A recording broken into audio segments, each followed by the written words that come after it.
Hello friends, எப்படி இருக்கீங்க? டோமியோடைய அடுத்த 2 சாப்டர்ஸில் நம்ம இங்கே இருக்கிறோம். ஸோ அவ்வளோதான். அடுத்த ஒரு வீடியோவோட மொத்தமாக இந்த டோமி சீரிஸ் முடிய போகுது. ஸோ உங்களை ரொம்பவே காக்க வச்சிருப்பேன்னு நினைக்கிறேன். கண்டிப்பாக அடுத்த வீடியோ வந்து பார்த்தீங்கன்னா அடுத்த வீடியோவே போட போகிறேன். இடையில வேறு எந்த வீடியோக்களும் வரப்போகிறதில்ல. ஒரு 2-3 நாட்களுக்குள்ளாகவே அடுத்த டோமியை நீங்கள் பார்க்க போகிறீங்க. ஃபுல்லாக இந்த சீரீஸை நம்ம முடிச்சு வைக்க போகிறோம். இது வரைக்கும் நான் போட்ட கதைகள்லேயே வேறு சீரீஸாகவே இருக்கட்டுமே, இந்த டோமி சீரீஸ்க்கு கொடுத்த ரெஸ்பான்ஸ் மாதிரி எதுக்குமே கொடுத்தது கிடையாது. அது எனக்கே ரொம்ப ஆச்சரியமாக இருந்தது. இந்த மாதிரியான கதைகளை இவ்வளோ ஆர்வமாக நீங்கள் கேட்பீங்க அப்படின்னு நான் எதிர்பார்க்கவே இல்லை. அதுக்கு ரொம்பவே தேங்க்ஸ். கண்டிப்பாக இதே மாதிரி மற்ற கதைகளுக்கும் நல்லா ஒரு சப்போர்ட் பண்ணிங்கன்னா சூப்பராக இருக்கும்னு நான் நினைக்கிறேன். இப்போ இந்த 2 சாப்டர்ஸான டோமியை ஸ்டார்ட் பண்ணிடலாம். வாங்க வீடியோக்குள்ளே போயிடலாம்.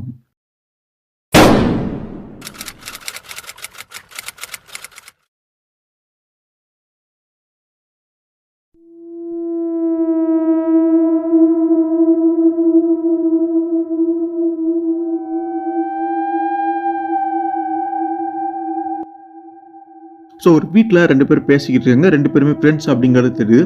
அதில் ஒரு நபருடைய பேர் வந்து உமேரா, இன்னொரு நபருடைய பேர் வந்து மியாகாவா. ஸோ அந்த உமேரா வந்து பார்த்தீங்கன்னா ரொம்ப கவலையில் இருக்கிறான். என்ன காரணம் அப்படின்னு பார்க்கும் பொழுது, அவன் காதலிச்ச பெண் வந்து இறந்து போயிட்டா. அவருடைய பேர் வந்து நொஹாக்கோ. ஸோ அந்த பெண் எப்படியோ வந்து பார்த்தீங்கன்னா இறந்து போயிட்டா. அந்த ஒரு கவலை வந்து அவனுக்கு இருக்குது. அந்த விஷயத்தை வந்து தன்னுடைய ஃப்ரெண்டு கிட்ட, மியாவா கிட்ட வந்து அவன் சொல்லிட்டு இருக்கும் பொழுது அவனுக்கே ரொம்ப அதிர்ச்சியாக இருக்குது. என்னால் நினச்சி கூட பார்க்க முடியல. நான் விரும்பின ஒரு பெண்ணுக்கு இந்த மாதிரி நடந்ததுன்னா நான் எப்படி ரியாக்ட் பண்ணேன் அப்படிங்கிறது தெரில அப்படின்னு தன்னுடைய நண்பனுக்கு அவனுமே ஆறுதல் சொல்ல ட்ரை பண்ணிட்டு இருக்கிறான். 2 பேரும் இந்த மாதிரி பேசிட்டு இருக்கும்பொழுது, சரி அதெல்லாம் விடு, உன் கதை என்ன, நீ ஒரு மாதிரி வித்தியாசமாக கொஞ்சம் நல்லா இருக்கியா அப்படிங்கிற மாதிரி உமேரா வந்து கேட்குறான். அதுக்கு அவனுமே பதில் சொல்கிறான், அது ஒன்றும் இல்லை, இப்போ நாங்கள் எல்லாமே ஒரு இடத்துல ஒன்று கூடியிருக்கோம். ஸோ அது அந்த இடத்துக்கு உன்னையுமே நான் இன்வைட் பண்ணலான்னு வந்திருக்கேன். நீயுமே இப்போ ரொம்ப கஷ்டத்துலலாம் இருக்க, டிப்ரெஷனாக இருக்கிற, நீ அப்படியே அங்கே பார்த்தீங்கன்னா கொஞ்சம் ரிலாக்ஸாக இருக்குமே, வாவேன் அப்படின்னு சொல்லி தன்னுடைய நண்பன் உமேராவை வந்து அந்த மியாகாவை கூட்டிகிட்டு போகிறான். அவன் அப்படி ஏதோ ஒரு இடத்துக்கு கூட்டிகிட்டு போகிறான். அங்கே போனோடனே அங்கே எல்லாருமே நிறைய பேருக்கு வந்து கீழே உட்காந்துருக்காங்க. முன்னாடி ஒரு சேர் இருக்குது. சேருக்கு பக்கத்தில் 2 பேர் காட்ஸ் மாதிரி அப்படின்னு நின்றுட்டு இருக்காங்க. ஸோ அந்த உமேராவுக்கு தன்னுடைய ஃப்ரெண்டு வந்து நம்மளை எங்கே கூட்டிகிட்டு வந்திருக்கான், இது என்ன இடம் அப்படின்னு ஒன்றுமே புரியல, ஏதோ வினோதமாக இருக்குது அப்படிங்கிற மட்டும் புரிஞ்சுக்கிற அப்படி. அப்போ திடீர்னு அந்த இடத்துக்கு யாரோ வராங்க. அங்கே இருக்கக்கூடிய டோர் வந்து ஓப்பன் ஆகுது. ஒரு பெண் வரா அப்படிங்கிறது மட்டும் தெரியுது. ஸோ ஹீரோயினி மாதிரி அங்கே என்ட்ரி கொடுக்கறது வேறு யாரும் கிடையாது,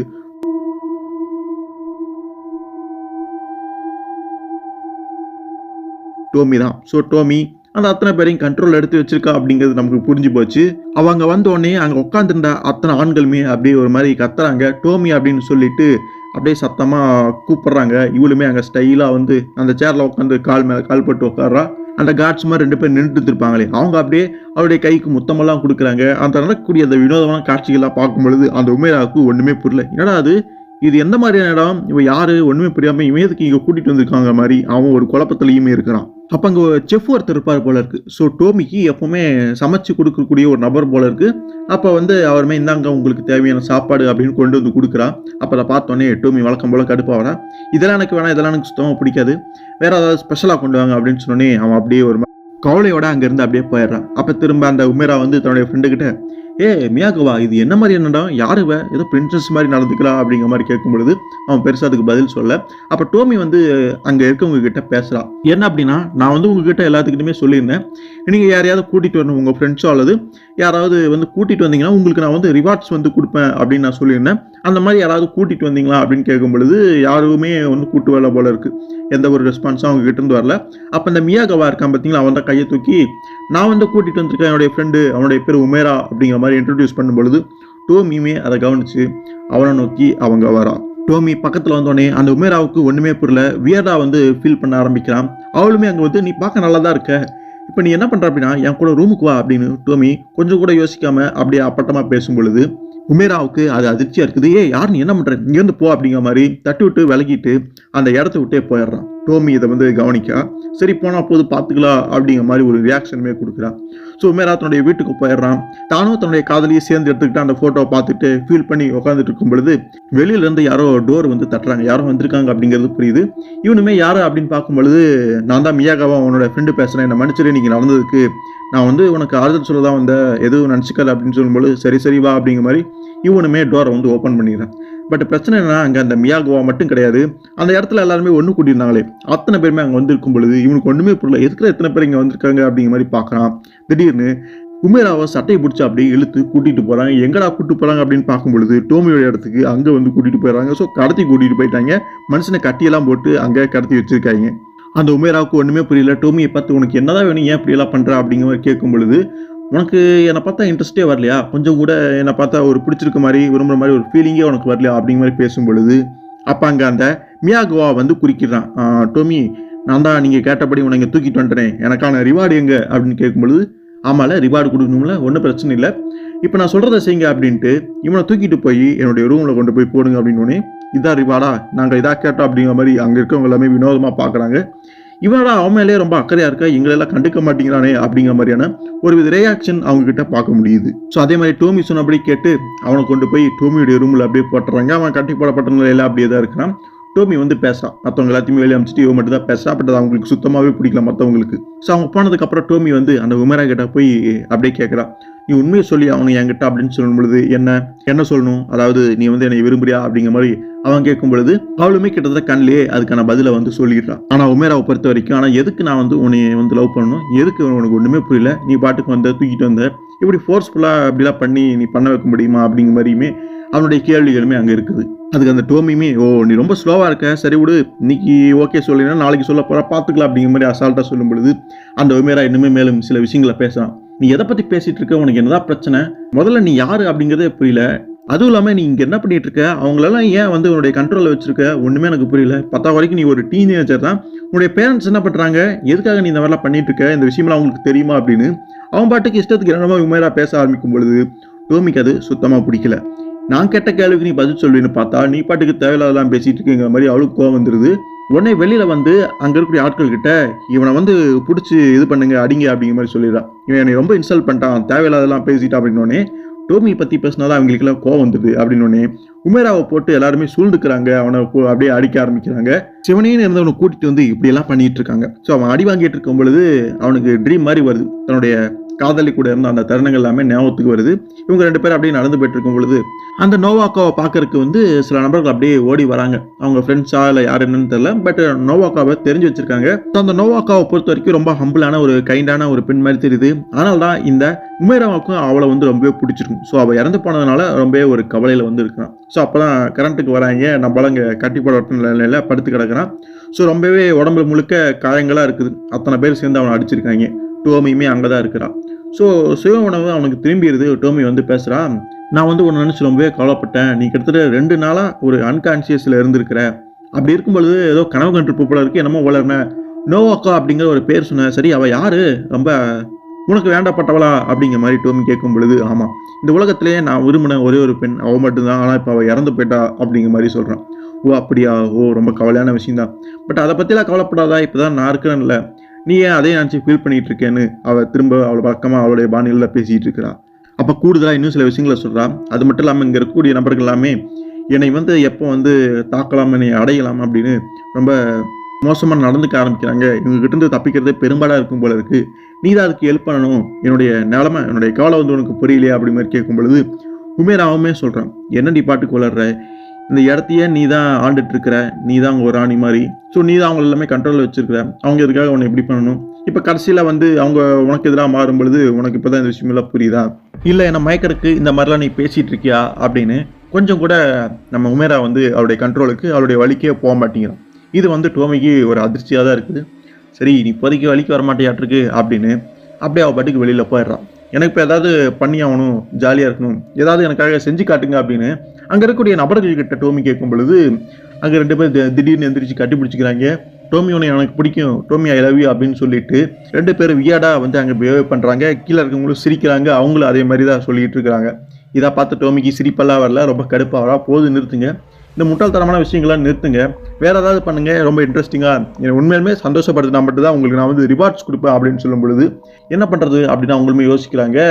அப்போ அந்த மியாகுவா அவன் வந்து பேசுகிறான், இங்கே பாரு டோமி, நான் வந்து நீ கேட்டபடி அவனை தூக்கிட்டு வந்துட்டேன், பட் நீ இன்னும் அந்த ரிவார்டை கொடுக்கவே இல்லை எனக்கு அப்படின்னு சொல்லும்போது, ஆமாம் இல்லை நான் அந்த விஷயத்தை மறந்தே போயிட்டேன், உனக்கான ரிவார்டு வேணுமில்ல, ஏதோ நீ வந்து அந்த ரிவார்டு நீ போய் அங்கே இரு அப்படின்னு சொன்னோன்னே, இதுதான் ரிவார்டா, எதுக்காக இப்போ நீ இவன் பக்கத்தில் போய் உட்காரச்சணும் அப்படிங்கிறது எனக்கு சுத்தமாகவே புரியல அப்படின்னு சொல்லிட்டு உமரா கிட்ட அவன் பாட்டுக்கு பேச ஆரம்பிக்கிறான். டோமி வந்து உன்னை தான் வந்து விரும்புகிறா, அப்படி இருக்கும் பொழுது நீ வந்து அவகிட்ட உன்னுடைய லவ் சொல்ல வேண்டியதானே, ஏன் இப்படி பண்ணிட்டு இருக்கிற, அது மட்டும் இல்லாமல் எனக்குமே அவள் ரொம்ப பிடிக்கும், பட் அவகிட்ட எப்படி சொல்லலாம், என்ன எது நான் பார்த்துட்டு இருக்கேன், அதை தாண்டி எனக்கு வேறு விதமான ஃபீலிங்ஸ் எல்லாம் நிறைய இருக்குது, அது என்ன அப்படின்னா அவள் வந்து எனக்கு வேணும், அதுக்காக அவளை நான் வந்து எப்படி வந்து அடைய போகிறேன், அல்லது அவளை கொல்லணுமா இல்லை அவளை தடுத்து நிறுத்தணுமா அப்படிங்கிறது எனக்கு ஒன்றும் புரியல அப்படின்னு அவன் பாட்டுக்கு வியர்டாக என்னென்னமோ பேச ஆரம்பிக்கிறான். கிட்டத்தட்ட இந்த மாதிரியான ஒரு ஃபீலிங் எனக்கு மட்டும் கிடையாது, இங்கே இருக்கக்கூடிய எல்லாத்துக்குமே இருக்குது அப்படின்னு சொல்லும்பொழுது தான் நமக்கு அங்கே புரியுது டோமியுடைய கண்ட்ரோலில் ஃபுல்லாக போனவங்க கடைசியில் என்ன பண்ணுவாங்க, அதே மாதிரியான ஒரு மனநிலையில் தான் அவங்களுமே அங்கே இருக்கிறாங்க. அது மட்டும் இல்லாமல் அங்கே இருக்கக்கூடிய எல்லாருமே ஒரு வாய்ப்புக்காக காத்துட்ருக்காங்க, டோமி எப்படியாவது அடையும் அப்படிங்கிறதுக்காக. ஸோ அந்த ஒரு வாய்ப்பு கிடச்சிது அப்படின்னா கண்டிப்பாக எல்லாருமே சேர்ந்து டோமியை கொண்டுருவாங்க அப்படிங்கிறது மட்டும் புரியுது.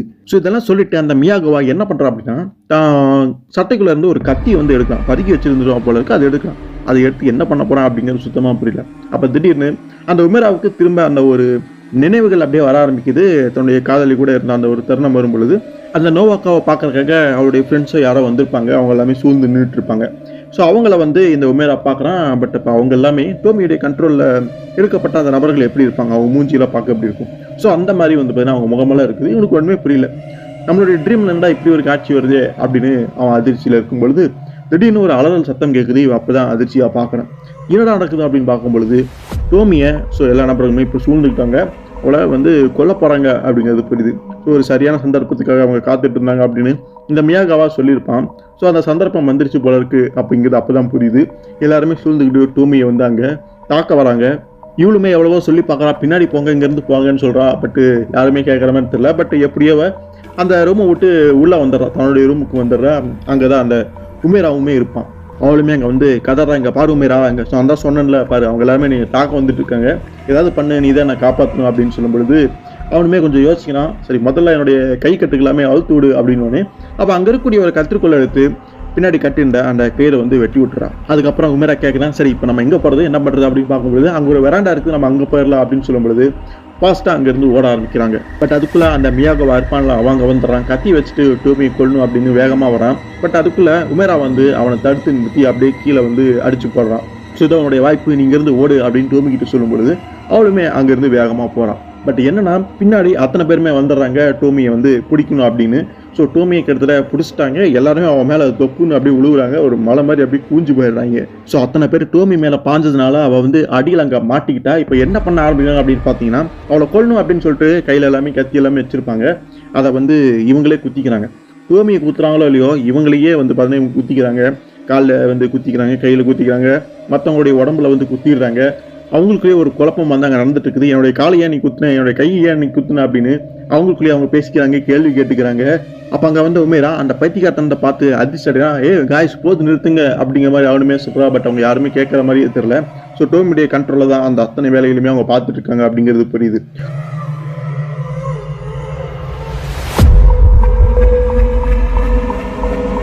ஸோ என்னடா பண்ணுறது அப்படின்னு யோசிச்சுட்டு இருக்கும்பொழுது போய் போலீஸை கூப்பிட்டு வரேன் அப்படின்னு உமேரா போயிடறான். போலீஸை கூட்டிகிட்டு வந்து அப்போ அந்த இடத்த காட்டும் பொழுது அப்போ அங்கே யாருமே இல்லை, வெறும் ரத்தம் மட்டும்தான் இருந்திருக்குது. அங்கே என்ன நடந்திருக்கும் அப்படிங்கிறத இவன் சொல்லியிருந்தாலுமே இவங்களுக்கு போதுமான தடயங்களும் எதுவுமே போலீஸ்க்கு வந்து அங்கே கிடைக்கல. ஸோ அந்த ஒரு கேஸ் வந்தாங்க அன்சால்வ்டாக வந்து போயிடுது. ஸோ டோமி சம்மந்தப்பட்ட கேஸ் எதுவாக இருந்தாலுமே அப்படித்தான் இருக்கும், எந்த ஒரு க்ளூவுமே கிடைக்காது. இதே மாதிரி தான் இந்த ஒரு சம்பவம் இங்கே ஆகி போயிடுது. பட் நல்ல வேலையாக உமேரா வந்து பார்த்தீங்கன்னா அங்கேருந்து தப்பிச்சிடறான், டோமியுடைய கண்ட்ரோலில் போகலை.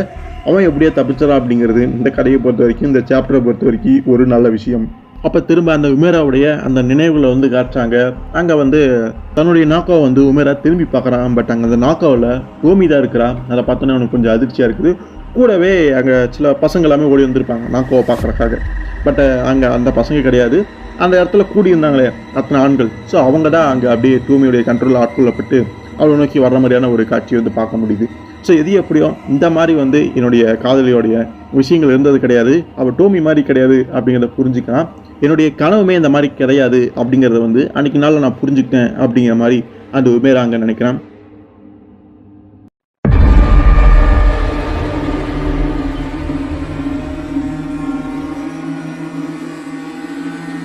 ஸோ அடுத்து ஒரு இடத்துல நம்ம டோமி ஜாலியாக அப்படியே பாட்டு பாடிக்கிட்டு நடந்து போய்கிட்டு இருக்கிறா. அப்போ அங்கே எதிர்பட்ட 2 பொண்ணுங்க டோமியை பார்த்து ஆச்சரியப்படுறாங்க. ஏன்னா டோமி ரொம்ப அழகாக இருக்கிறா அப்படின்ட்டு, எப்படி இவ்வளோ மட்டும் இவ்வளோ அழகாக இருக்க முடியுதுன்னு ஒரு மாதிரி அப்படியே பார்த்துட்டு போகிறாங்க. ஸோ அப்படி அந்த டோமியா எங்கே தான் போகிறா அப்படின்னு பார்க்கும்பொழுது ஒரு வீட்டுக்கு போகிறான். அந்த வீட்டுக்கு போய் ஒரு ரூமுக்கு போகிறான். அந்த ரூமில் வெளியில் வந்து ஒரு போர்டு மாட்டி இருக்குது, நான் வந்து இங்கே படிச்சுக்கிட்டு இருக்கேன், யாரும் உள்ளே வர வேணாம் அப்படின்னு போடப்பட்டிருக்கு. பட் இவ அதெல்லாம் பார்க்காம பாட்டுக்கு இஷ்டத்துக்கு உள்ளே போயிடுறா. உள்ளே ஒருத்தன் படிச்சுக்கிட்டு இருக்கான், அவனுடைய பேர் வந்து யூக்கியோ. அப்போ அந்த யுக்கியோவும் பேசுகிறான், இங்கே பாரு அயக்கா, எதுக்காக இந்த மாதிரி உள்ளே வந்தேன், நான் தான் யாரும் வரக்கூடாதுன்னு போர்டு போட்டிருக்கேன்ல, அதே மாரி உள்ளே வந்திருக்கி அப்படின்னு அவன் கேட்கும் பொழுது அப்போ தான் நமக்கு தெரியுது.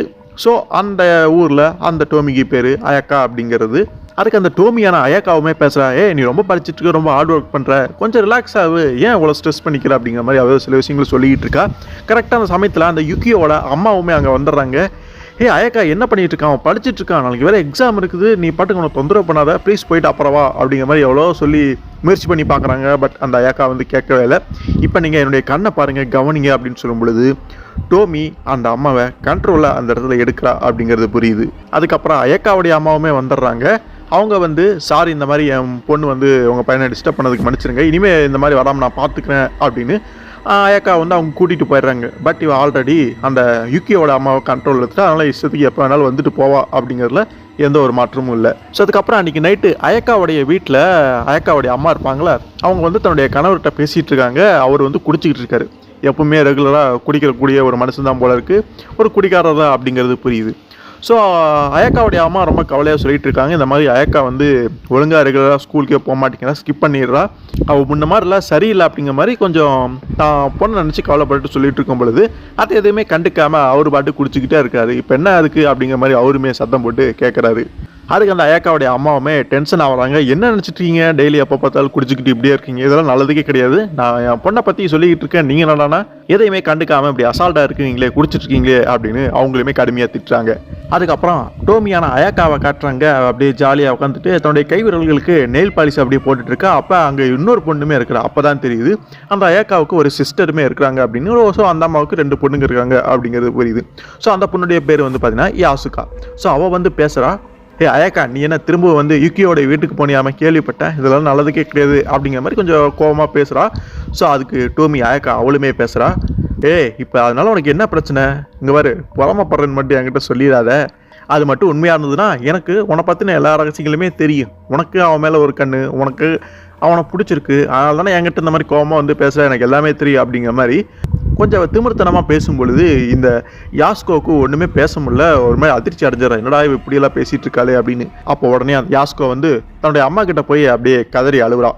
அவன் இங்கே பாருங்க, அவன் இந்த மாதிரிலாம் பேசிகிட்டு இருக்கா, உண்மையிலுமே அவன் என்னுடைய சிஸ்டர் தானா அப்படிங்கிற மாதிரி யாஸ்கோ கேட்கும்போது, அந்த மாதிரிலாம் பேசாத, அவன் உன்னுடைய சிஸ்டர் தான், அவன் கொஞ்சம் முன்ன மாதிரி இல்லைனாலும் இப்போ கொஞ்சம் சரியில்லை, பட் எல்லாமே சரியாயிரு அப்படிங்கிற மாதிரி கொஞ்சம் ஆறுதல் படுத்த அவங்க முயற்சி பண்ணுறாங்க. அப்போ குடிச்சிட்டு இருப்பாரு அந்த அம்மாவுடைய கணவர், அவருமே பேசுகிறாரு, எனக்கு மேலே சந்தேகமாக இருக்குது அப்படின்னு சொல்லும்பொழுது, என்னது சந்தேகமா, என்ன சொல்ல வரீங்க, உண்மையுமே அயக்கா என்னுடைய பொண்ணு தானான அப்படிங்கிற மாதிரி, என்னது இப்படி பேசுறீங்க, அவன் நம்ம பொண்ணு அப்படிங்கிற மாதிரி அவங்களுமே அதிர்ச்சியை சொல்கிறாங்க. ஏன்னா தன்னுடைய கணவர் வந்து இந்த மாதிரி கேட்குறாரு அப்படிங்கிற மாதிரி பார்க்குறாங்க. அந்த அம்மாவும் ஏதாவது குடிச்சிட்டு வளர்றீங்களா அப்படின்னு கேட்கும்பொழுது, நான் அவனும் குடிச்சிட்டாலாம் வளரல, அயக்கா பார்க்க என்ன மாதிரியே இல்லை, அவன் நம்ம பொண்ணு தானா அப்படின்னு சந்தேகமாக இருக்குது, எனக்கு என்னமோ ஒரு போஸ்ட்மேன் வந்து அடிக்கடி நம்ம வீட்டுக்கு வருவானே, அவன் கூட உனக்கு ஏதாவது தொடர்பு இது இருந்ததா, அதனால் இது வந்த குழந்தை தானே அப்படின்னு கொஞ்சம் அந்த மனுஷன் வேறு மாதிரி பேசும் பொழுது அந்த அம்மாவுக்கு பெரிய அதிர்ச்சியாக இருக்குது. என்னால் இந்த ஆள் இப்படியெல்லாம் பேசுகிறாங்கிற மாதிரி அதிர்ச்சி அடைகிறாங்க. என்ன நினச்சிட்டு இருக்கீங்க, நீங்கள் பாட்டுக்கு இஷ்டத்துக்கு இப்படிலாம் பேசுறீங்க, அப்படியெல்லாம் ஒன்றும் கிடையாது, அயக்கா பிறக்கும்போது எல்லாருமே சொன்னாங்க அவன் வந்து உங்களை மாதிரி தான் இருக்கா அப்படின்னு, அது உங்களுக்குமே தெரியும், இருந்தாலும் இப்படிலாம் பேசுகிறீங்களே, மனசாட்சியே இல்லையா அப்படிங்கிற மாதிரி அந்த அம்மா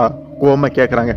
பிறக்கும் போதே எல்லா குழந்தையும் ஒரே மாதிரி தானே தெரிவாங்க, இதில் என்ன போய் பெரிய ஆச்சரியம் இருக்க போகுது அப்படிங்கிற மாதிரி அவருமே கொஞ்சம் சாதாரணமாக அதை எடுத்துக்கிட்டாரு. ஆனாலுமே அயக்கா விஷயத்தில் ஒரு விஷயத்த வந்து சொல்லியே ஆகணும், அதை அந்த அம்மாவே சொல்கிறாங்க. ஸ்டார்டிங்கில் வந்து அந்த குழந்தை இவர் மாதிரி தான் இருந்தது, ஆனால் வளர வளர, அதாவது ஒரு வருஷம் கழிச்சதுக்கு அப்புறமா அந்த குழந்தையுடைய ஃபேஸ் வந்து அங்கே மாற ஆரம்பிச்சிருக்கு, வேறு மாதிரி அந்த அயக்கா வந்து அங்கே ஒரு மாதிரி இருக்கா. டோமியை பற்றி நமக்கு தெரியாதா, ஸோ ஏதோ விஷயம் அதில் இருக்குது அப்படிங்கிறது புரியுது. ஸோ குழந்தையா இருக்கும் பொழுது அவள் எப்படியோ டோமியாக மாறி இருக்கா அப்படிங்கிறது புரியுது. ஏதோ ஒரு விஷயம் நடந்திருக்கப்பட்ட, அது எப்படின்னு தெரியல, அதுக்கு முன்னாடி வரைக்குமே இவங்களுடைய குழந்தை தான், அதில் எந்த மாற்றமும் இல்லை. ஸோ இந்த டோமியை பொறுத்த வரைக்கும் ஆரம்பத்துலேருந்தே ஒரு ஃபேமிலி மெம்பராக இவங்க கூடவே தான் அவள் இருந்திருக்கலாம். ஸோ இப்போ லேட்டராக இப்போ வளர ஆரம்பிக்கும் பொழுது அவகிட்ட டோமிக்கு உண்டான அந்த மாற்றங்கள் எல்லாமே இப்போ தெரிய ஆரம்பிச்சிருக்குது. அதனால வீட்டில் அப்படி இவனதமான சில விஷயங்கள் நடக்குது. அவருமே குடிச்சிக்கிட்டு இருக்கிறனால இந்த மாதிரியான கேள்வியெல்லாம் கேட்க ஆரம்பிச்சிட்டாரு. ஸோ அதுக்கப்புறம் அயக்கா வந்து அப்படியே ஸ்ட்ரீட்டில் நடந்து போயிட்டு இருக்கா. பக்கத்தில் ஏதோ சின்ன காடு மாதிரி இருக்கும் போல இருக்குது. அப்படியே திரும்பி பார்க்குறா, அங்கே யாரோ அல்லது எதுவும் நிற்கிற மாதிரி இவளுக்கு தெரியும் போல இருக்குது. என்ன எதுன்னு பார்க்குறா, ஒரு மரத்துக்கு பின்னாடி இருந்து யாரோ ஒரு நபர் வந்து கண்காணிக்கிற மாதிரி இவளுக்கு தெரியுது. ஸோ யார் என்னன்னு இவன் பக்கத்தில் போய் பார்க்கலான்னு நினைக்கலாம். ஆனால் அதுக்குள்ளே மறைஞ்சிருந்து பார்த்த அந்த நபர் அங்கேருந்து போயிடுறான். ஸோ அது யார் என்ன எதுக்காக வந்து இந்த அயக்காவை அவன் மறைஞ்சிருந்து பார்த்தான் அப்படிங்கிறதுலாம் நமக்கு ஒன்றுமே புரியல. அதுக்கப்புறம் திரும்ப யாசுக்காவும் யாசுக்காவுடைய ஃப்ரெண்டையுமே அங்கே காய்ச்சாங்க.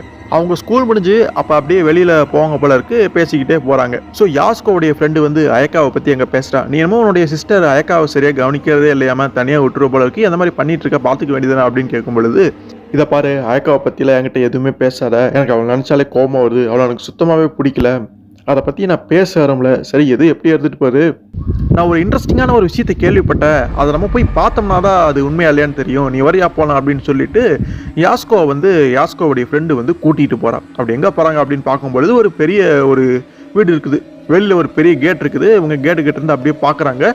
உள்ளே யாரோ ஒரு பொண்ணு வந்து பார்த்தீங்கன்னா அப்படியே ஜாலியாக அப்படியே ஆடிக்கிட்டு அங்கே இங்கேயும் போயிட்டு இருக்கிறத பார்க்குறாங்க. அவள் திரும்பும் பொழுது தான் ஒரு விஷயத்தை கவனிக்கிறாங்க. அது உங்களுக்கு பெரிய அதிர்ச்சியாக இருக்குது. அங்கே ஒரு டோமி இருக்கு, அயக்கா மாதிரியே கொஞ்சம் வளர்ந்த ஒரு பொண்ணு மாதிரி தெரியுறான்னு வைங்களேன். ஆனால் பெரிய வித்தியாசம் இல்லை, கிட்டத்தட்ட ஒரே ஏஜில் இருக்கவங்க மாதிரி தான் தெரியுறாங்க. பட் இவனா என்னுடைய சிஸ்டர் இங்கே இருக்கிறா அப்படிங்கிற மாதிரி அதிர்ச்சி அடைகிறா. அதுக்கப்புறம் தான் நல்லா கவனிக்கிறா, இப்போ என்னுடைய சிஸ்டர் கிடையாது, வேற ஒரு பொண்ணு, ஆனால் அவளை மாதிரியே இருக்கா அப்படிங்கிறத புரிஞ்சுக்கலாம். ஆனால் எப்படி இவ்வளோ அக்யூரேட்டாக என்னுடைய சிஸ்டர் மாதிரியே இந்த பொண்ணு இருக்க முடியுங்கிற மாதிரி அதிர்ச்சியாக வந்து பார்த்துக்கிட்டு இருக்கிறா. அதுக்கப்புறம் தான் இந்த யாஸ்கோவுடைய ஃப்ரெண்டு தான் கேள்விப்பட்ட விஷயங்களை வந்து தெளிவாக அங்கே சொல்ல ஆரம்பிக்கிறான். இந்த மாதிரி உன்னுடைய சிஸ்டர் மாதிரியே இந்த ஊரில் 2-3 பேர் இருப்பாங்க போல இருக்குது, கிட்டத்தட்ட அக்யூரேட்டாக இருக்கிறாங்க, அது ரொம்ப ஆச்சரியமாக இருக்குது, ஆனால் அது எப்படி சாத்தியம் அப்படிங்கிறது எனக்கு தெரில அப்படிங்கிற மாதிரி யாஸ்கோவுடைய ஃப்ரெண்டு சொல்லிட்டு இருக்கும் பொழுது, ஸோ 3 பேரா, ஒரு ஆள் தன்னுடைய சிஸ்டரே இப்போ அவள் பிடிக்கலன்னு இருக்கா, 3 பேருமே எனக்கு சத்தியமாக பிடிக்க போகிறது இல்லைங்கிற மாதிரி அவள் பதில் பேசிகிட்டு இருக்கும் பொழுது ஏதோ ஒரு குரல் கேட்குதுன்னு திரும்பி பார்க்குறாங்க.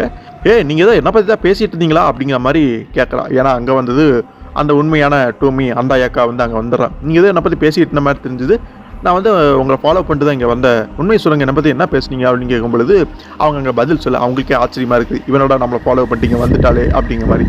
அப்போ வந்து அந்த அயக்கா வந்து அந்த கேட்டுக்கு உள்ளே வந்து பார்க்குறான். அங்கே ஒருத்தி வந்து நம்மளை மாதிரியே இருக்கிறத பார்த்து அதிர்ச்சி அடைகிறான். 2 பேருமே அங்கே பார்த்துக்கிறாங்க ஒருத்தர். ஸோ டோமி சீரீஸை பொறுத்த வரைக்கும் மல்டிபிள் டோமி இருந்தாலும் ஒரு டோமி இன்னொரு டோமியை ஆதரிக்காது. ஸோ ஒருத்தருக்கு ஒருத்தர் அழிச்சிக்க தான் பார்ப்பாங்க. அதே மாதிரி தான் 2 பேருமே அங்கே முளைக்கிறதுமே பார்க்க முடியுது.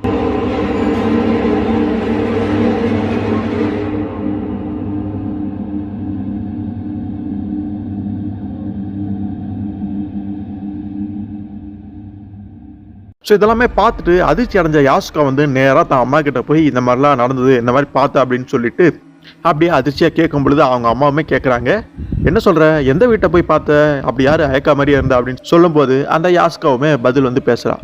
கனிஷுரா அப்படிங்கிற ஒருத்தர் இருக்காரு, அவருக்கு தான் ஒரு பெரிய வீடு இருக்குது, அங்கே தான் பார்த்தா அப்படின்னு சொல்லும்பொழுது தான், ஓ அந்த வீடா அப்படிங்கிற மாதிரி அவங்களுமே அதிர்ச்சி அடைகிறாங்க. அப்போ அந்த கணவர் இருப்பார்ல, அந்த அம்மாவுடைய கணவர், அவருமே பேசுறது என்னது கனிஷுராவா, ஸோ அவன் தானா இந்த குழந்தைக்கு காரணம் அப்படிங்கிற மாதிரி திரும்ப தப்பாக வந்து அந்த நபர் பேசும்பொழுது, யோ சும்மா ஐயா நீ வேற குடிச்சுக்கிட்டு தப்பாகவே பேசிகிட்டு இருக்கேன், இதுக்கு எல்லாமே காரணம் அன்றைக்கி நடந்த ஒரு இன்சிடெண்ட்டாக தான் இருக்கணும் அப்படின்னு சொல்லிட்டு ஒரு நடந்த கதையை, ஒரு இன்சிடெண்ட்டை வந்து சொல்ல ஆரம்பிக்கிறாங்க. அப்படி அன்றைக்கி என்னதான் நடந்துச்சு அப்படிங்கிற மாதிரி காட்டுறாங்க. அப்போ வந்து அந்த அயக்கா வந்து சின்ன குழந்தை, அப்போ தான் பிறந்திருப்பா போல இருக்குது. ஸோ அந்த அம்மா அயக்காவை கையில் வச்சுக்கிட்டு அங்கே ஒரு இடத்துல உட்காந்துருக்குறாங்க. அப்போ யாரோ ஒரு ஆசாமி ஒருத்தன் வரான், ஃபுல்லாகவே கருப்புடையில் அணிஞ்சிக்கிட்டு ஒரு தொப்பி போட்டுக்கிட்டு முகமே தெரியாத மாதிரி ஃபுல்லாக ஆள் பார்க்க கருப்பாக தான் இருக்கான். ஸோ அவன் வந்து கேட்குறான், இது இந்த குழந்தை வந்து பொண்ணா அப்படின்னு கேட்கும்பொழுது ஆமாம் அப்படிங்கிற மாதிரி அவங்களுமே ஏதோ ஒரு தயக்கத்தோட ஆமான்னு சொல்கிறாங்க. அப்போ திடீர்னு அந்த நபர் என்ன பண்ணுறான் அப்படின்னா கையில் ஒரு இன்ஜெக்ஷன் வச்சுருக்கான், அதை வந்து பார்த்தா அந்த குழந்தைக்கு வந்து இன்ஜெக்ட் பண்ணிடுறான். அது என்ன இன்ஜெக்ஷன் என்னெல்லாம் ஒன்றுமே புரியல, இன்ஜெக்ட் பண்ணிட்டு அவன் பாட்டுங்கிறது ஓடிடுறான். இதை பார்த்து அதிர்ச்சி அடைஞ்ச அவங்க அம்மா வந்து பயப்படுறாங்க, கத்துறாங்க, யாராவது இங்கே வாங்க, எவனோ ஒருத்தன் என் குழந்தைக்கு இந்த மாதிரி இன்ஜெக்ட் பண்ணிட்டு அவன் பாட்டுக்கு போகிறான், அது என்னன்னு தெரியல, அவனை பிடிக்க அப்படிங்கிற மாதிரி அவங்களுமே கத்துறாங்க. பட் அவன் அங்கேருந்து போயிடுறான் போல இருக்கு. அதுக்கப்புறம் அந்த குழந்தை கொண்டு போய் ஹாஸ்பிட்டலுமே காட்டுறாங்க. அவங்க வந்து செக் பண்ணிட்டு ஒன்றும் பிரச்சனை இல்லை, குழந்தை நார்மலாக தான் இருக்குது அப்படிங்கிற மாதிரி சொல்லிடுறாங்க. அப்போ தான் டாக்டர்ஸுமே ஒரு விஷயத்த சொல்லியிருப்பாங்க போல இருக்குது. இது ஒரு வகையான சிக் ப்ராங்க் மாதிரி, இந்த மாதிரி விளையாட்டாக குழந்தைக்கு இந்த மாதிரி சில வந்து பண்ணுவாங்க. உங்கள் குழந்தைக்கு நடந்த மாதிரியே தான் அந்த கனிஷுரா அவங்களுக்குமே அப்புறம் குழந்தை பிறந்திருந்தது, அவங்களுக்கு இது மாதிரியான ஏதோ ஒரு இன்ஜெக்ஷன் எவனோ ஒருத்தன் வந்து செலுத்திட்டு போயிட்டான். பட் குழந்தை வந்து நார்மலாக தான் இருக்குது, ஒன்றும் பிரச்சனை, எவனோ விளையாட்டுக்கு தேவையில்லாமல் இந்த மாதிரி பண்ணிட்டான் போல இருக்குங்க அப்படிங்கிற மாதிரி சொல்கிறாங்க. ஸோ அந்த இன்சிடென்ட் வந்து ஒரு ப்ராங்க் மாதிரி நினச்சிட்டு சாதாரணமாக விட்டுட்டாங்க.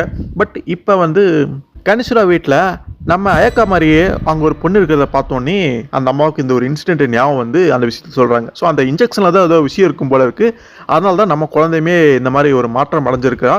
அந்த கனிஷுரா வீட்லேயுமே அந்த குழந்தைக்குமே இன்ஜெக்ட் பண்ணதுனால அந்த குழந்தையுமே இப்போ நம்ம அயக்கா மாதிரி இருக்கலாம் அப்படிங்கிற மாதிரி 2 ஒற்றுமைகளை வந்து புரிஞ்சுக்க ட்ரை பண்ணுறாங்க.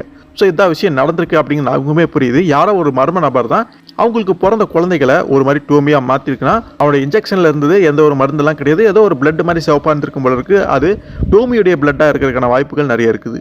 நம்ம கதையில் அந்த தொடர்லேயே பார்த்துருப்போம், டோமியுடைய செல்களோ அல்லது அவருடைய உடல் சார்ந்த ஏதோ ஒரு விஷயம் வந்து ஏதாவது ஒரு உடலுக்குரிய குழந்தை குழந்தைக்குள்ளேயே போனால் அந்த குழந்தை கடைசியில் என்னவா மாறும், டோமியாக தான் மாறும். ஸோ அதே தான் நடந்திருக்குது.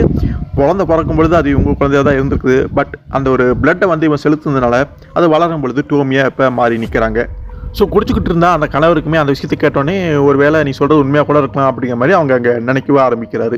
ஸோ அதுக்கப்புறம் ஏற்கனவே அந்த யுக்கியோடைய அம்மாவை இந்த அயக்கா வந்து கண்ட்ரோல் எடுத்துருப்பா. அதனால இஷ்டத்துக்கு போய் அந்த யுக்கியோவை பார்க்கும்பொழுது யுக்கியோ இப்போ வேற மாதிரி இருக்குன்னா, இப்போ வந்து கூடுதலாக அந்த அயக்கா வந்து யுக்கியோ கிட்ட இன்னொரு விஷயமும் சொல்கிறா. என்ன அப்படின்னா, என்ன மாதிரியே ஒருத்தி இருக்கா, என்ன மாதிரி இமிடேட் பண்ணுறா, பார்க்க என்ன மாதிரியே இருக்கா அச்சஸலா. ஸோ அது எனக்கு சுத்தமாக பிடிக்கல. நீ என்ன பண்ணுறேன்னா அவளை வந்து கொன்று, இதை வந்து நீ தான் செய்யணும் அப்படிங்கிற மாதிரி அந்த யுக்கியோவை ஃபுல்லாகவே தன்னுடைய வசியத்துக்கு உட்படுத்தி கண்ட்ரோல் எடுத்துடுறான். அதை கேட்டோடனே அவனுமே அதை உள்வாங்கினா அதுக்கப்புறம் ஒரு விஷயம் அங்கே நடக்க ஆரம்பிக்குது. ஸோ அந்த டோமி கனிஷியராவா வீட்டில் இருக்கக்கூடிய அந்த டோமி இருப்பா பார்த்தீங்களா, அவள் அப்படியே ஸ்ட்ரீட்டில் அப்படியே ஜாலியாக பாட்டு பாடிக்கிட்டு அவளுமே போயிட்டுருக்கிறான். அப்போ அந்த யுக்கியோ வந்து எதுவுமே தெரியாத மாதிரி கேஷுவல் அப்படியே நடந்து வரான். கொஞ்சம் பக்கத்தில் வந்தோடனே கையில் கத்தி எடுத்துக்கிறான். அவளை வந்து கொல்றதுக்காக வேகமாக ஓடி வரான். இவளுமே பதறி போய் ஓடுறா, காப்பாற்றுங்க என்னை, யாராவது ஒருத்தனை குத்த வரான் அப்படின்னு சொல்லும் பொழுது அதை கேட்ட அக்கம் பக்கத்தில் இருந்த மக்களுமே ஓடி வந்துடுறாங்க. என்னடா ஒரு பொண்ணை வந்து கொல்லப்படனே இவன் கத்தி வச்சுட்டு அப்படின்னு அவனை வந்து தடுத்து நிறுத்துறாங்க. அதனால அந்த கனிஷிரோவை விட்டு அந்த டோமியுமே அங்கேருந்து தப்பிச்சு போயிடுறான். ஸோ இப்போ யுக்கியோவானால் எதுவுமே பண்ண முடியாது. அவங்க கத்தி வச்சுட்டு அப்படியே அங்கே நின்றுட்டு இருக்கான். மக்கள் எல்லாமே சூழ்ந்துக்கிறாங்க. அவங்களுமே சொல்கிறாங்க, இந்த மாதிரி கத்தி கீழே போடுதெல்லாம் நல்லது கிடையாது, என்ன நினச்சிட்டு இருக்க அப்படிங்கிற மாதிரி ஆளாளுக்கு சொல்லும் பொழுது அவன் கடைசியில் என்ன பண்ணுறான் அப்படின்னா கத்தி வச்சு தண்ணியை குத்திக்கிறான். அவன் அங்கேயே இறந்து போயிடுறான். அதை செய்யாத, நீ வந்து பண்ணாத அப்படின்னு மக்கள் எவ்வளோ சொல்லி பார்த்துருக்காங்க. பட் அதை எதையுமே கேட்காம ஃபுல்லாக டோமியோடைய கண்ட்ரோல் இருந்ததுனால அப்படி ஒரு காரியத்தை அவன் பண்ணி இறந்துட்டான். ஸோ அப்போ ஏதோ கூட்டமாக இருக்கே அப்படின்னு சொல்லிட்டு யாஸ்கோவுமே அங்கெல்லாம் வந்திருப்பான். அந்த கூட்டத்துக்கு மத்தியில் தன்னுடைய சிஸ்டர் வந்து அயக்கா அங்கே இருக்கிறதுமே பார்த்து அதிர்ச்சி அடைவா. அது மட்டும் இல்லாமல் யாரா அங்கே இறந்து கிடக்குது அப்படின்னு அது யுக்கியோ தான் அப்படின்னு தெரிஞ்சுக்கிட்டோன்னே அது அவளுக்கு இன்னுமே ஒரு கவலையுமே அதிர்ச்சியுமே இங்கே அளிக்க ஆரம்பிக்குது. என்னதான்டா இங்கே நடக்குது அப்படிங்கிற மாதிரி புரியாமல் ஒரு குழப்பத்திலுமே அவள் இருக்கிறதையும் பார்க்க முடியுது. ஸோ அங்கே கூடியிருந்த மக்களை பொறுத்த வரைக்கும் இவன் என்ன நினச்சிட்டு இப்படி கத்தி எடுத்துகிட்டு வந்தான், ஒரு பொண்ணை போய் அதுவும் அழகான அந்த கனிச்சிரியை விட்டு பொண்ணை போய் கொல்ல பார்த்துருக்கானே, இவனெல்லாம் என்ன சொல்கிறது அப்படிங்கிற மாதிரி அவன் செத்ததுக்கு அப்புறமா அவனை திட்டுறதையுமே பார்க்க முடியுது. ஸோ அதுக்கப்புறம் அயக்கா வந்து அப்படியே யாரும் இல்லாத ஒரு ரோட்டில் அப்படியே நடந்து போய்கிட்டு இருக்கா. அப்போ ஒரு மரத்துக்கு பின்னாடி இருந்து யாரோ ஒரு பொண்ணு வரா. அவளுமே ஒரு டோமி தான். அது வந்து அந்த கனிஷிரை விட்டு அந்த டோமி மாதிரி தெரியல, இன்னொரு டோமி அப்படிங்கிறது மட்டும் புரியுது. ஆக மொத்தத்தில் 3 பேர் இருப்பாங்க போல. அதை பார்த்து அயக்காவுமே சொல்கிறான், நீ ஒன்று அந்த கனிஷிரிய அந்த டோமி மாதிரி தெரியலையே, அந்த பொண்ணு மாதிரி இல்லையே, நீ யார் அப்படிங்கிற மாதிரி கேட்கும் பொழுது அப்போ அங்கே இன்னொரு டோமியுமே வரா. அவள் தான் அந்த கனிஷிரா, அந்த வீட்டு பொண்ணு அந்த டோமி. இப்போ 3 பேருமே அங்கே வந்து கூடி நிற்கிறாங்க. ஒருத்தர் பார்த்துக்கிறாங்க. கொஞ்ச நேரம் அப்படியே இருக்கிறாங்க. அப்போ அந்த கனிஷிரா வீட்டு அந்த டோமி தான் பேசுகிறா, ஏய் அயக்கா, நீ தானே வந்து என்னை கொல்ல பார்த்த, இந்த மாதிரி ஆளை ஏவி விட்டது நீ தானே, நல்லா ஞாபகம் வச்சுக்கோ, இன்னொரு தடவை இப்படி பண்ணினா அது உனக்கு தான் பிரச்சனையாக முடியும், ஆபத்த முடியும் அப்படிங்கிற மாதிரி இவளுமே மிரட்டுறதையுமே பார்க்க முடியுது. நான் சொன்ன மாதிரி டோமிகள் ஒரே இடத்துல இருந்தால் மற்ற டோமிகளை ஒரு டோமி வந்து அழிக்க தான் நினைப்பா. ஸோ அந்த விஷயத்தை தான் அவங்களுக்குள்ளே பேசிக்கிறாங்க. அதுக்கு அயக்காவுமே பதில் சொல்கிறா, இங்கே ஃபேக்கு நீ தான், நான்லாம் கிடையாது, யார் உண்மையான யார் ஃபேக்குன்னு எல்லாத்துக்குமே தெரியும்ல அப்படின்னு 3 பேருமே ஆளாளுக்கு அவங்களுக்குள்ளேயே பேசிக்கிறாங்க. ஆளாளுக்கு அவங்களுக்குள்ளேயே ஒரு மாதிரி விசித்திரமாக பார்த்துக்கிறாங்க.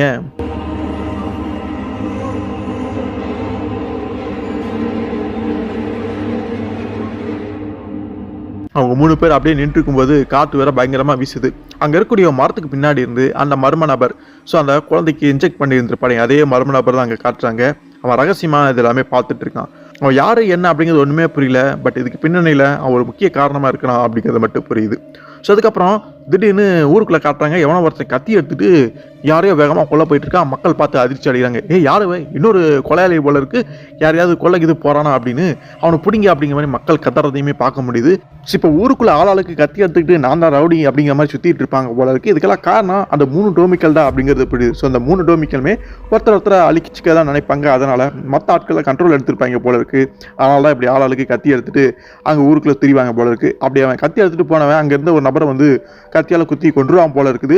ஆனால் என்னை பொறுத்த வரைக்கும் அவனுடைய குறிக்கோள் வந்து அந்த டோமியாக தான் இருக்கும். அவளை வந்து தேடி தான் போயிருப்பான். பட் வழியில் குறிக்கிறவங்க தடுத்து நிறுத்தணும் அப்படின்னு நினைக்கிறவங்க எல்லாமே இவன் பாட்டுக்கு கொண்டுட்டு அந்த மாதிரி போவான் போல இருக்கு. அதுக்கப்புறம் அவனை எப்படியோ தடுத்து நிறுத்தாங்களா என்னன்னு தெரியல. பட் அந்த ஊருக்கு ஒரு அறிவிப்பு வந்து பார்த்தீங்கன்னா வருது, இந்த மாதிரி ஊரில் ஆளாளுக்கு கத்தி எடுத்துட்டு இந்த மாதிரி மற்றவங்களை கொல்லணும் அப்படின்னு போயிட்டு இருக்காங்க, இது நல்லதுக்கு கிடையாது, எல்லாருமே உங்கள் வீட்டிலேயே சேஃபாக இருங்க அப்படிங்கிற மாதிரியான அந்த அறிவிப்பு கொடுத்தோடனே மக்கள் மேக்ஸிமம் வீட்டுக்குள்ளேயே தான் பதுங்கி இருக்கிறாங்க. வெளியில் அவ்வளோ சீக்கிரத்தில் வரது கிடையாது. இந்த பிரச்சனையெல்லாம் முடிய வரைக்கும் அதுக்கப்புறம் வந்துக்கலாம் அப்படிங்கிற மாதிரி வீட்டில் தான் இருக்காங்க. யாஸ்கோ மட்டும் தனியாக அங்கே இருக்கக்கூடிய ஒரு இடத்துல அந்த சேரில் உட்காந்துட்டு இருக்கா. ஸோ அந்த இடம் வந்து பார்த்தீங்கன்னா யாஸ்கோவுடைய அம்மா வந்து அயக்கா வந்து குழந்தையா இருப்பா. குழந்தைய கையில் வச்சுட்டு அவங்க உட்காந்துருப்பாங்களா அதே இடம் தான். ஸோ அப்போ தான் அந்த மர்ம நபர் வந்து அந்த இன்ஜெக்ட் வந்து பண்ணிட்டு போயிருந்திருப்பான். ஸோ இதே மாதிரி அப்போ யாஸ்கோ வந்து அப்படியே என்னதான் நடக்குது இந்த ஊரில் அப்படின்னு தெரியாமல் அது ஒரு குழப்பத்தில் இருக்கிறதையுமே பார்க்க முடியுது.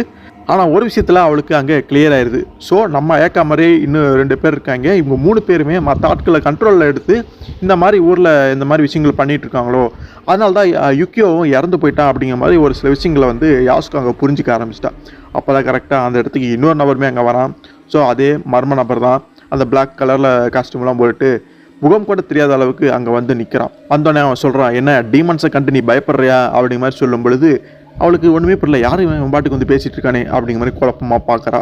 ஸோ நீ தானே அந்த அயக்காவுடைய சிஸ்டர் அப்படிங்கிற மாதிரி கேட்கும் பொழுது அந்த யாஸ்கோவுக்கு அதிர்ச்சியாக இருக்குது. எதை எப்படி கரெக்டாக கேட்குறா அப்படிங்கிற மாதிரி பார்க்குறா.